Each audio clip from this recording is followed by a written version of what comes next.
शहर लाहौर का इंतहाई अफसोसनाक वाकया। नूर फातिमा मुबैना तौर पर डॉक्टरों की गफलत से अपनी ही जिंदगी की बाजी हार गई। डॉक्टर्स फैमिली से पैसे बटोरते रहे। पुलिस जो थी उसने हमारा मुकदमा भी सही दर्ज नहीं किया, कोई इंसाफ नहीं। मरियम नवाज साहब यहाँ पे कोई इंसाफ नहीं मिल रहा हमें। मैं डेड बॉडी लेके 1 घंटा फिरता रहा हूँ। इतना बड़ा हॉस्पिटल है, वो लाखों रुपया रोज छापता है, उसके पास ऑक्सीजन भी नहीं है। देखो मेरी बच्ची को क्यों एडमिट किया उसने। फिर अभी मेरा बच्चा दुआ करते बच्चे अल्लाह करे, मेरा रोना खत्म हो गया। हॉस्पिटल वाला कह रहा है कि जो है ना बच्ची 2 घंटे पहले की फोत हो गई हुई है, तो डॉक्टर को पता था 3 घंटे में अंदर क्या करता रहा, हाथ तक नहीं लगाया पुलिस वालों ने, उल्टा हमें धक्के देते रहे हैं। बड़ा मुश्किल से फैसला किया हम पोस्टमार्टम के लिए तैयार हैं। फिर हमें पोस्टमार्टम के लिए जो है ना जलील किया गया। पोस्टमार्टम वाले ने ऐसा कहा कि कहता ऐसा ऐसी ये बच्ची को कहाँ लेके गए थे आप? कहते कहाँ बच्ची को टांके लगाए हैं। कहता ऐसा मैंने ज़िंदगी में 38 साल मुझे हो गए यहाँ पे काम करते हुए, मुझे ऐसा केस मेरी ज़िंदगी में नहीं कभी आया। अस्सलाम वालेकुम नाजरीन, मैं हूं आपका मेज़बान सैयद अरहम अब्बास। शहर लाहौर का इंतहाई अफसोसनाक वाकया। नूर फातिमा जो डिलीवरी के दौरान मुबैना तौर पर डॉक्टरों की गफलत से अपनी ही ज़िंदगी की बाजी हार गई।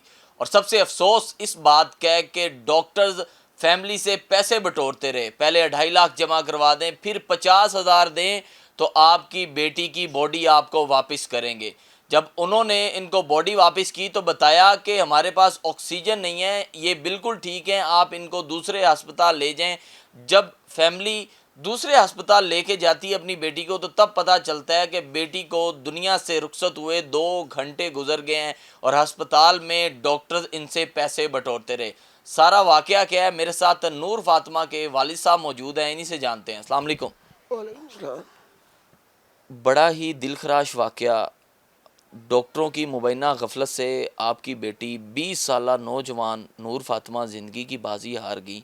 वो तो आगे एक कह लें अपनी औलाद को जन्म देने के लिए वहाँ पर गई थी और ख़ुद ही वापस ना आ सकी। मेरी बेटी बड़ी प्यारी थी, बस अच्छे भले गए थे हम हॉस्पिटल से ना, यहाँ वहाँ जाके 2 घंटे बाद हमारी बारी आई, कुछ भी नहीं इंसाफ मिल रहा। इंटरव्यू दे दे के थक गए, परसों गए हम ना।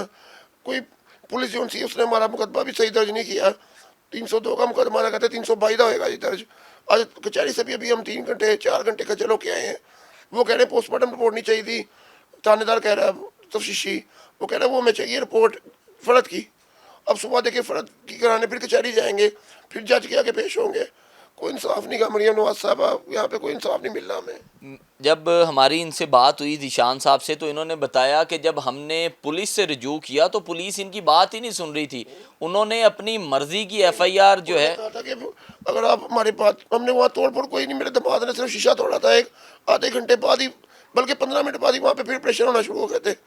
उसके हाथ बड़े लंबे फ़र्द के ना, मैं उसको बड़ा चंद इंसान समझता था, लेकिन वो कातल है। कितनी बच्ची हमारी है, मैं बाद में पता लगा कितनी बच्ची है वहाँ पे शहीद हो चुकी है माओ की ना। मेरी नूर फातिमा बड़ी प्यारी थी, मैं से खेलती थी, मैं से पापा जी में बड़ी प्यारा बोलती थी मेरी ना बच्ची। लेकिन अब ये पुलिस वाले वहाँ पे पहले सिक्योरिटी के तौर पे खड़े हुए थे। जब हम डेड बॉडी लेके आ रहे थे ना, मैं डेड बॉडी लेके 1 घंटा फिरता रहा हूँ, लेकिन पुलिस वालों ने हमें वहाँ पे थाने में कहा अगर आप हमारे साथ कोऑपरेट करेंगे तो हम आपको कुछ नहीं कहेंगे, अगर आप वहाँ पे एहतजाज करें या कुछ करेंगे तो हम उल्टा आपके ऊपर कार्रवाई करेंगे। जब पुलिस वालों ने आपको ये कहा कि आप एहतजाज करेंगे तो उल्टा कार्रवाई आप पर करेंगे, उसके बाद फिर क्या हुआ? बस फिर हम थाने से ना 322 का मुकदमा दर्ज पर्चा देके ना वहाँ गए थे। लेकिन अभी जो एंकर गए हैं ना हमारे पास, वसीम साहब जो हैं, अभी वो कह रहे थे कि आपको 302 का मुकदमा देना चाहिए था। उन्होंने ले ही नहीं रहे थे हमारे 302 का। कह रहे उसके 3 दिन हो गए, आज कोई पुलिस वाला नहीं आया। तफ्तीशी का फोन आया था कि हमें आप ये दें, पता नहीं क्या हो रहा है हमारे साथ, हमें समझ नहीं आ रही। मरियम इतना अफसोसनाक वाकया जो है वो शहर लाहौर में रोनुमा हुआ। और जब पता चला कि ये जो हॉस्पिटल है फ़रत जो है, हॉस्पिटल इसका नाम है फ़रत हॉस्पिटल, इससे पहले यहाँ पर तकरीबन 10 से 12 केसेस ऑलरेडी इस तरह के हो चुके हैं। जैसे नूर फातिमा का जो है ऑपरेट के दौरान, डिलीवरी के दौरान जो है वो मौत वाक़या होगी, इसी तरह इस पहले भी 10 से 12 जो है वो वाक़यात हो चुके। जब आपको उन्होंने बताया कि हमारे पास ऑक्सीजन नहीं है, जल्दी से जो है वो नूर फातिमा को किसी दूसरे हॉस्पिटल लेके जाएं, और आपसे तो पैसों की डिमांड करते रहे ये। नहीं, वैसे तो सर अभी एक एंकर आया था ना, वो कह रहा था उनके पास ऑक्सीजन इतनी थी कि वो ख़त्म हो गई थी। आपके उसके बच्चे को लगा के ना, नूर फातिमा को क्या लगाते हैं ऑक्सीजन। देखिए इतना बड़ा हॉस्पिटल है, वो लाखों रुपया रोज छापता है, कम से कम 20-25 लाख रुपया तो कम से कम छापता ही होगा ना।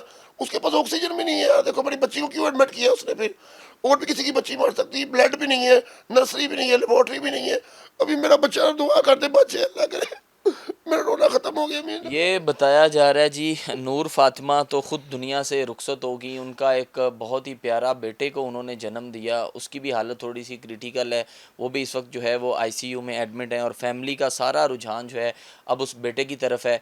इस वक्त हम जो है नूर फातिमा के घर में मौजूद हैं, जहाँ पर वो पैदा हुई, उनका बचपन गुजरा, सारी ज़िंदगी उन्होंने अपने वालिद के साथ गुजारी और इंतहाई शफ़क़त और प्यार के साथ उन्होंने अपनी ज़िंदगी गुजारी। जब एक वालिद अपनी बेटी को खुशी के साथ रुखसत करता है और वो वक्त सिर्फ एक वालिद ही समझ सकता है कि क्या उन पर बीत रही है। मेरे साथ इस वक्त जो है नूर फातिमा के भाई मौजूद हैं, इन्हीं से जानते हैं जब इनको ये अफसोसनाक ख़बर जो है वो मिली। पहले तो ये ख़बर मिली कि अल्लाह ने जो है एक चांद सा बेटा जो है वो नूर फातिमा को अता किया, और उसके फ़ौरी बाद एक ख़बर इनको मिली कि नूर फातिमा जो हैं वो दुनिया से रुखसत हो गई हैं डॉक्टरों की गफलत की वजह से, अस्पताल इंतज़ामिया की जो है वो मुबैना गफलत की वजह से। और उसके बाद सबसे जो दर्दनाक एक लम्हा था जो है, अस्पताल वाले इनसे पैसे बटोरते रहे और अंदर नूर फातिमा जो है वो खालिक हकीकी को जा मिली, लेकिन अस्पताल वालों ने ज़रा फैमिली का एहसास ना किया, जितने हो सके इनसे पैसे लिए गए और फैमिली ने बार बार यही कहा कि अगर और पैसे भी डिमांड करते तो हम दे देते, कम अज़ कम हमारी बेटी की जान तो बच जाती। अस्सलाम वालेकुम। वालेकुम सलाम।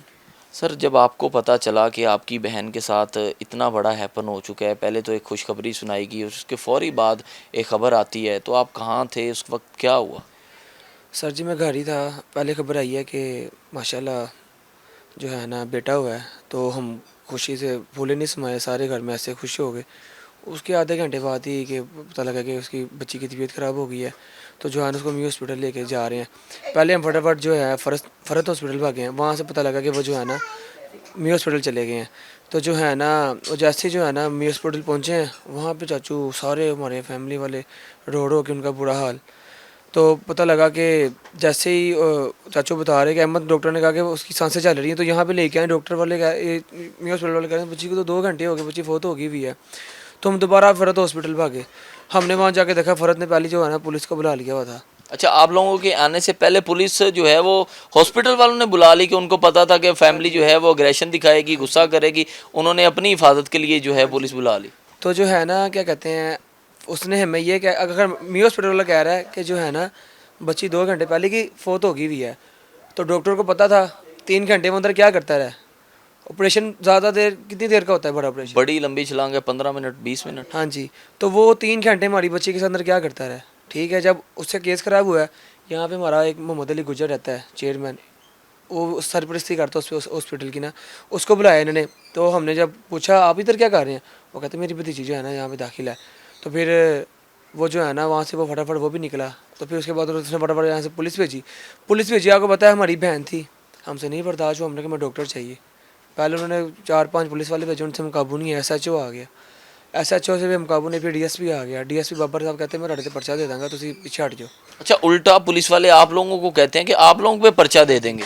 तो वो कहते पीछे हट जाओ। तो जो है ना फिर हमने अपने मोबाइल के कैमरे ऑन कर लिए, ठीक है ना। फिर वो हमसे बोले, उसने तमीज़ से बात की कि जो है ना मेरे साथ पुलिस स्टेशन चले। हमने वहाँ से हम एम्बुलेंस से यहाँ पे लेके फ़रत, वहाँ से फिर पुलिस वाला एम्बुलेंस के अंदर बैठ के ना सर्द खाने लाश जमा करवाए, वहाँ पे एहतजाज कर रहे थे। वो खुद ही एम्बुलेंस के अंदर बैठा है पुलिस वाला, वहाँ जाके सर्द खाने लाश जमा करवाया है। तो आप लोगों से इजाज़त भी नहीं, पूछा भी नहीं? हमें पता भी नहीं, ठीक है ना।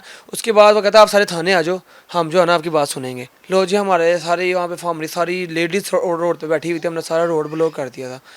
तो लेकिन डॉक्टर को उन्होंने हाथ तक नहीं लगाया पुलिस वालों ने, उल्टा हमें धक्के देते रहे हैं, उल्टा हमें कहते रहे नहीं इस चीज़ को ऐसा ना करो, उल्टा आप पे पर्चा हो जाएगा। लो जी, जब हम सारे थाने गए हैं, फिर वो कहते हैं आपके बच्चे के साथ पोस्टमार्टम होगा। शरीयत में नहीं है अलाउ कि पोस्टमार्टम हो, लेकिन हमें चाहिए था इंसाफ। पुलिस वाले कहते वो तो ऐसे हम उनके खिलाफ केस नहीं कर सकते, आप सोच लो जो करना है। हमने बड़ा मुश्किल से फैसला किया, हम पोस्टमार्टम के लिए तैयार हैं। फिर उन्होंने पर्चा अपनी मर्ज़ी का दिया 322 का, हम कह रहे 302 का पर्चा बनता है, कत्ल केस है ये, ठीक है। और जब हमने फिर हमें पोस्टमार्टम के लिए जो है ना जलील किया गया, हमारी बच्ची सारी रात पड़ी रही है सर्द खाने में। उसके बाद अब सुबह इन्होंने हमें बुलाया है 8 बजे, इन्होंने 3 घंटे वो पोस्टमार्टम की रिपोर्ट तैयार की है, थाने में 3 घंटे बैठाया है। फिर हम पोस्टमार्टम करवाने गए हैं, हमने 2 बजे जनाजे का ऐलान कर दिया होता, सारे मेहमान आ गए हुए थे, ठीक है। फिर 11 बजे उन्होंने पोस्टमार्टम शुरू किया। फिर कहता है तबूत लेके आओ। फिर बच्ची कब्र का साइज़ छोटा था, फिर तबूत का साइज़ उसके साइज़ का बनवाया। ठीक है। और फिर उसके बाद पोस्टमार्टम वाले ने ऐसा कहा कि कहता ऐसा ऐसी ये बच्ची को कहाँ लेके गए थे आप? कहते कहाँ कहाँ बच्ची को टांके लगाए मैं। कहता ऐसा मैंने ज़िंदगी में 38 साल मुझे हो गए यहाँ पे काम करते हुए, मुझे ऐसा केस मेरी ज़िंदगी में नहीं कभी आया। और 19 साल की मासूम सी बच्ची है, उनके साथ क्या ज़्यादती की। फिर उसके बाद 2:30 बजे उन्होंने वहाँ से मैं लाश दी और यहाँ पे हमने सिर्फ बच्ची को 15 मिनट रखा है और हमने उसे जनाज़ा, बच्ची हमारे 15 मिनट रह गया और इतनी मासूम बच्ची के साथ इतनी ज़्यादती, आखिरी टाइम उसका इतना बुरा गुजरा। और फिर भी आज कल का हमें कोलों में गुजार दिया, ठीक है। और आज जो था तफ्शीशी, उसने हमें, मैं आज अदालत गया था सेक्रेटेरिएट, वहाँ से जज के साइन लेने थे। हमें तो पता भी कुछ नहीं, मैं तो पोस्टमार्टम के साइन लेके आया। कहता बेटा नहीं, ये तो आप गलत ले आए हो। अब हमें वहाँ पे हमने वकील को 15,000 दे दिया कि ये मामला करो। वकील कहता तुसी मैनू जो कहना सी मैं करता है हूँ, तुसी जाओ मी हॉस्पिटल। कहता ये पुलिस वाले थाने के पुलिस वाले कहते ये हमें चाहिए नहीं, हमें तो वो रिपोर्ट चाहिए जो फ़रत हॉस्पिटल में जो बच्ची को चीज़ें लगाई गई हैं। ये भी काम हमारा है, ये पुलिस वालों का काम नहीं है। तफ्शीशी किसे कहते हैं कि वो जाके खुद इन्वेस्टिगेशन करे। वो अब अदालतों से जाके भी इजाज़त हम लें, तो ये देखें ना, अभी भी कल हमने दोबारा जाना है। वो जो फ़रत अब्बास है वो अपनी बेल करवा के साइड पे हो गया, उसने बुरी ज़मानत करवा ली अपनी। ये जी हालात हैं इस वक्त, फैमिली की कैफियत आपके सामने है। उनको इंसाफ चाहिए तो उन्होंने ही जो है तफ्तीश के लिए दौड़ना है। जो तफ्तीशी हजरात हैं, पुलिस हजरात हैं, उन्होंने कुछ भी नहीं करना। उन्होंने इन्हीं को ही कहना है आप ही जाएँ फ़लाँ रिपोर्ट लें आएँ, आप ही जाएँ तो हॉस्पिटल रिपोर्ट लें आएँ, आप ही जाएँ तो जो है वो मेडिकल की कोई रिपोर्ट लें, आप ही जाएँ तो पोस्टमार्टम रिपोर्ट लें आएँ। ये फैमिली के तासुरात हैं। आप भी अपनी राय ज़रूर कीजिएगा हमारे कमेंट सेक्शन में, अपने होस्ट को दीजिए इजाज़त। अल्लाह हाफ़िज़।